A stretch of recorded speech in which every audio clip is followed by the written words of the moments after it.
Well then, in honor of this Halloween season, I'm going to be counting down my top 10 favorite horror films of the modern age. Just to clarify, I'm not going to be including any of the black and white classics, because to me, they're in a whole separate category. A category that I might get to later on. So, for now, I'll stick to the 70s and onward. Number 10. The Mist. To start off with, this was one of the very first experiences I had reading a Stephen King story. Every single Stephen King book was always floating around my house thanks to my mom, so eventually I picked one up, and that happened to be The Mist. Naturally, when I started seeing posters and trailers for it, I was interested, and when I finally got around to seeing the movie, I was not disappointed. Frank Darabont just stamped it with a seal of quality, and the actors all just did a hell of a good job. Especially Thomas Jane, who I was already a bit of a fan of, as David Drayton, and Marcia Harden as a creepy, crazy zealot bitch, Mrs. Carmody. Everything she says just sends a shiver down your spine, or makes you want to hit her with a shovel, whichever.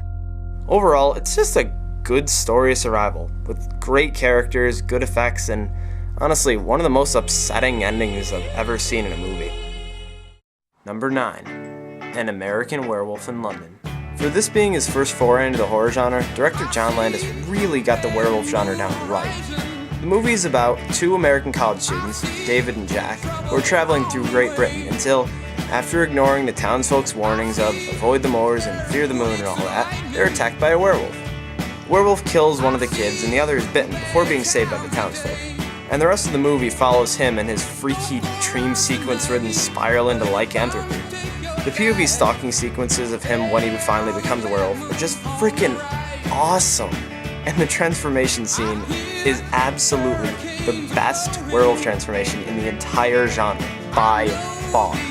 Overall, it's just a really fun movie, and it's both funny and freaky all the way through.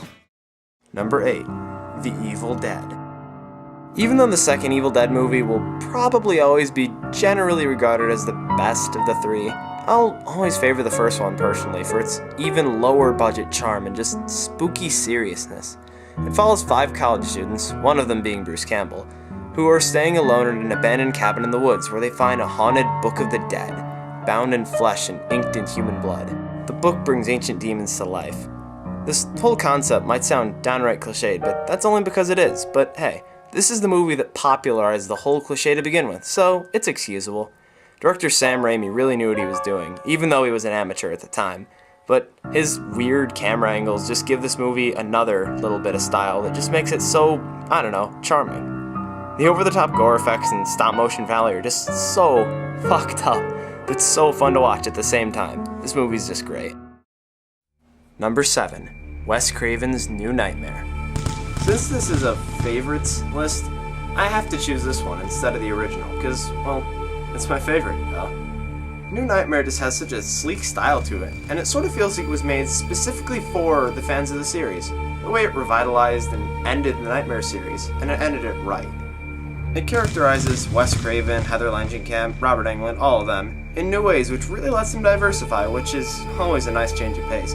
Speaking of change of pace, I think I really like the way the story follows just Heather instead of another gaggle of disposable teenagers. Not to mention Freddy's badass overhaul, both in his looks and the idea of what he is. His cool new glove and new makeup, even the new hat, and the idea that he's an entity existing beyond the movies just helped to give this movie a much needed change of pace from the tiring series. The interesting meta style that Craven gives the movie would sort of become his trademark after this, and we'll talk about that in a second. Number 6. Scream. Mr. Craven gets 2 in a row. Good for him. I don't have a whole hell of a lot to say about Scream, other than it pretty much took what made New Nightmare really new and fresh and essentially multiplied it. The characters all know and celebrate all the horror cliches and discuss them like real-life fans do. The killer wears a really stock, cliched outfit that already existed before the movie, and he goes around calling, stalking, and killing teens in the fictional town of Woodsboro, California. With evidence pointing to pretty much everyone in town, it sorta has a whodunit overtone rather than just being a mindless slasher. In a nutshell, Scream is just a really sleek, witty movie, and a series at that. A must-see for any fan of the slasher genre. Number 5. Dawn of the Dead. I know most people hate remakes, and horror remakes especially if they've seen the originals. And generally I agree. Remakes are virtually never as good as the original for whatever reason. But as sacrilegious as it sounds, I think this movie far surpasses the original George A. Romero version. I just think this one works better. It's more well paced, the music direction and sound direction are better, and just the characters feel more legitimate and real. Please don't think I'm disparaging the Romero version in any way. It's not a bad movie by any stretch. This one just clicks better. Even if you're still a fan of the original or think I'm an idiot, check it out. It's worth it.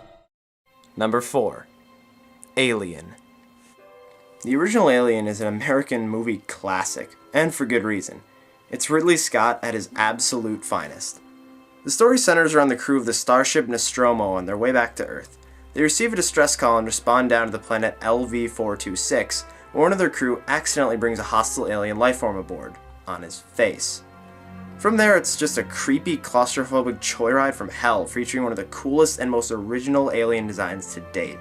Even though it's a classic monster nowadays, it really is still terrifying with its sharp tail, double mouth, and strange exoskeleton. Oh yeah, and Sigourney Weaver rules in this movie, as always. Number 3. John Carpenter's The Thing. Another instance in which I choose a remake. Well, a remake by name for the most part. The original Howard Hawks classic was a polar opposite. Literally, it takes place on the opposite pole. This movie takes place at an Antarctic research base where a group of scientists and maintenance workers live and work. An alien gets loose in the base, and it's not your standard little green man. Hell no. This thing has no definite body, and it assimilates its victims and can perfectly imitate anything it touches. Director John Carpenter gives this movie a sense of paranoia that I think is unmatched by virtually any other film. Just the thought of not knowing who's real and who's the thing is nerve-wracking. Especially the way it's acted by the cast, which includes Wilford Brimley and Kurt Russell. Badass extraordinaire. The last thing to mention are the special effects. And holy shit, they're awesome. They steal the whole show and are absolutely vile and horrible whenever the thing reveals any part of itself. It's really one of the last great non-CGI horror effects films, and it kicks some serious ass. Number 2. The Blair Witch Project. Now I know what everyone is thinking. Most people hate this movie. And worse still, most people hate this movie without ever having seen it. It's one of those bandwagon hate movies, and that's really just sad. Even though the realism gimmick that the movie was marketed with doesn't really apply anymore, it genuinely feels real. The characters are nothing special, but that actually adds to the realistic vibe. They're just a couple of average college kids. Also, the Steadicam way the movie's shot in, again, like some movies like this, feels legitimate. The scares in the movie are mostly just atmospheric things like the woods and those creepy fucking dolls and the eerie noises at night, rather than most movies which rely on bullshit jump scares. This movie just feels like a contemporary campfire story. It could be seen as slow or even boring, but if you have the patience and the imagination to just sit back, watch it, and let yourself believe what you're seeing, this movie is genuinely bone-chilling.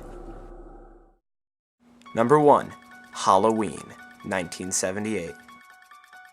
I can't possibly praise this movie enough, and for being one of the earliest slasher movies in existence, it still comes out on top.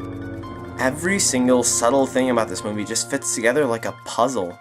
The characters feel real and natural, as well as the fictional town of Haddonfield, Illinois, where the movie takes place. This movie follows the mute masked killer Michael Myers, who breaks out of an insane asylum 15 years after murdering his sister. His doctor, Samuel Loomis, played by Don Pleasance, tracks Michael throughout the movie and is convinced that he is evil incarnate. Michael spends most of the film stalking a group of teenage girls for an, as of this movie, unknown reason. Scream Queen Jamie Lee Curtis is among them as our main character, Laurie Strode, and she does a great job the whole way through. Michael never moves faster than a steady walk and never utters a sound other than some eerie breathing. Michael's face is an off-white mask with dead eyes. The blank expression of the mask just messes with me. In fact, Michael Myers was the first thing to actually give me nightmares as a child. I would always picture him slowly walking down the staircase, staring at me with those black holes of eyes he has. And speaking of gave me nightmares, the music in this movie is phenomenal. The theme was composed by John Carpenter, and it's scary. Halloween is simply a masterpiece of horror filmmaking in virtually every way. It's a classic that'll always epitomize the entire Halloween season.